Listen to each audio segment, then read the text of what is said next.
hooking my elbow right along Tim's ulna, I've stacked his arm up and made sure that he's not too creased or bent at the elbow to make it uncomfortable.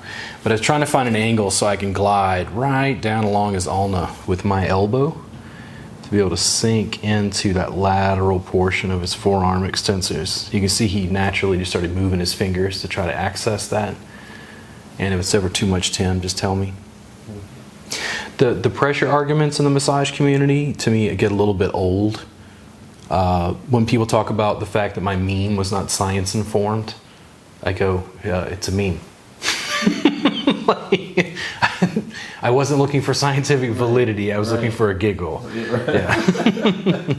And then when it comes to pressure, the problem is the research study might say, hey, according to double-blind research, it doesn't look like pressure is a factor. But then what about the client and what the client wants, and also clinical outcomes? Like, if the client doesn't feel better, they don't feel like we did our job. Right. If they don't feel like something's happened, then I think the pattern just stays the same. I think if they don't feel like, I think there's a mental connection in there, and they have to, it feels good that I can feel you working through that. I'm not wincing, but it's the pressure that I need.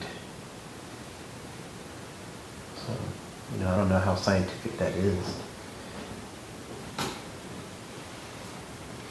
They seem to think online that all my work is suspension, all my work is just maximum compression, and that's not even remotely the case. Like, I spend more time doing stuff like this and hanging out, communicating with the client, than I do just delivering massive amounts of pressure.